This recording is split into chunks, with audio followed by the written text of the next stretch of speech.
Vous êtes bien sur France 3 Auvergne-Rhône-Alpes.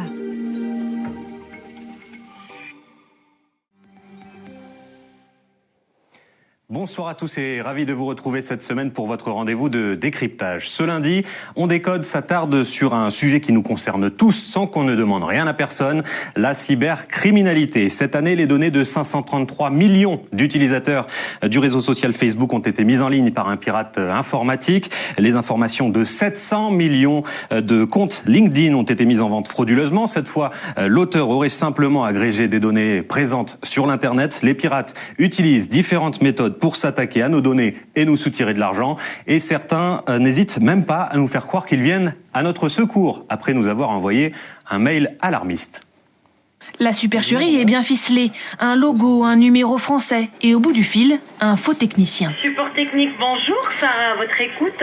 Bonjour madame, j'ai un problème avec mon ordinateur. Je suis un peu en panique, j'ai peur de perdre ma connexion Facebook et mes photos, etc. Est-ce que c'est vraiment D'accord, oui, le vous cas? avez raison. Parce que là, monsieur, je vous cache pas, je suis pas en train de vous faire peur ou quoi que ce soit. Mais malheureusement, ce n'est pas un bon signe du tout ce que vous venez de recevoir, en fait.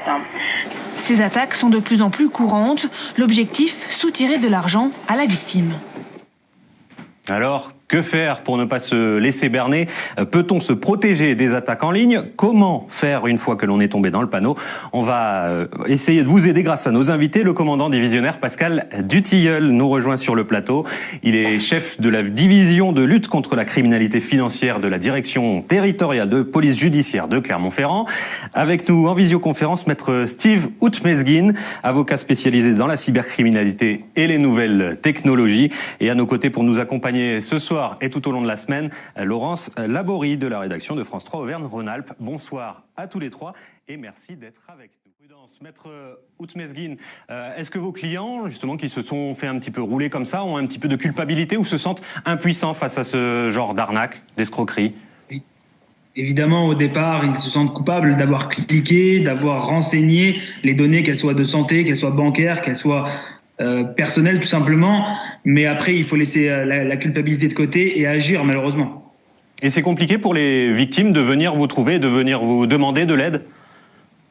Sur le principe, on n'est pas inaccessible, c'est-à-dire qu'on est trouvable facilement sur Internet. Maintenant, la difficulté, c'est l'accessibilité en termes financiers, c'est-à-dire que déjà que dans un premier temps, s'il s'agit d'une arnaque financière, il a fallu perdre des sous sur un simple clic. Si en plus de ça, il y a des honoraires d'avocats qui doivent s'ajouter, évidemment que l'accessibilité en termes financiers risque d'être un frein. Laurence Laborie va nous aider et nous dire ce que faire si on est piraté ou qu'on nous fait chanter. Alors si vous êtes victime de phishing, d'hameçonnage, si on usurpe votre identité ou si on vous vole de l'argent, 3 réflexes à avoir tout de suite. Faire opposition donc immédiatement auprès de votre banque, déposer plainte auprès du commissariat ou bien de la gendarmerie.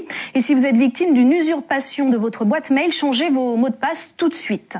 Est-ce qu'on a une chance de retrouver notre argent? Est-ce que les banques remboursent? Il me semble qu'il y a une obligation. Les banques remboursent, oui, mais dans le cas de fraude avérée. En revanche, si le consommateur a commis ce qu'on appelle dans le jargon juridique une négligence grave, la banque peut refuser de rembourser une opération, mais pour cela, elle doit le prouver.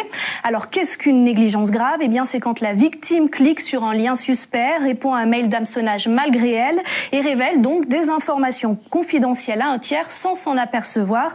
C'est pourquoi aujourd'hui, de nombreux organismes bancaires mettent en place des dispositifs d'identification pour éviter ce type de situation, pour renforcer la sécurité de vos opérations en ligne. On vous demande par exemple un code secret. Maître Outmezguine, c'est compliqué de faire payer les banques? C'est compliqué de faire payer les banques parce que, comme vient de l'expliquer notre cher journaliste, de mettre en place une négligence grave, de prouver la négligence grave, c'est assez simple malheureusement pour la banque, et donc de dire que vous n'allez pas pouvoir être remboursé, c'est malheureusement devenu monnaie courante, puisque négligence grave, c'est tout fait constitutif de la transmission des données. Donc à partir du moment où la personne a juste cliqué, c'est déjà devenu une négligence grave. Alors oui, en effet, aujourd'hui, il y a un mécanisme d'authentification qui permet de plus en plus à la banque de protéger entre guillemets son client, mais la faute avérée et qui, elle, donne droit à lieu à remboursement est bien plus compliquée à mettre en place. Pascal Dutilleul. Merci à vous, Pascal Dutilleul, et à maître Steve Outmezguine d'avoir participé à cette émission. C'est déjà la fin. Merci Laurence Laborie pour vos